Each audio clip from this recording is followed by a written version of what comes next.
Знаете ли кой е написал българският химн? О, не. Не. Не. Знам, да. Само че след малко ще... Цветан Радославов. Но се информирах предварително. Адриана Белева трябва да ми разреши да давам интервю. Стоян Михайловски. Благодаря, но не е той. Така ли? Аз мисля музиката ли? И музиката и текста са на един човек. Аз знам кой е.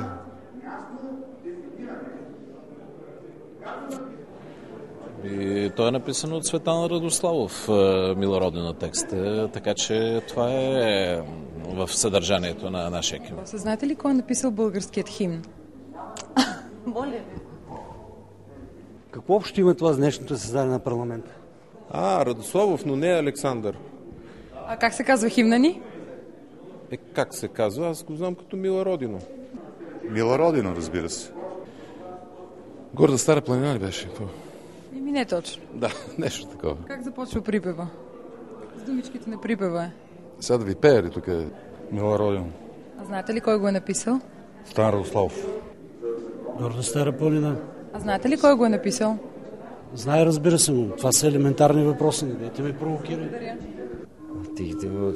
Ти бялото са вълнували. Съжалявам. Има друго име, така ли? Да. Признавам си, че никога не съм се интересувал. Може ли само за момент да помисля тогава? Да, добре. Поискахме разрешение. Кой е написал българският химн? Мисля, че Радославов, учител по музика, ако не се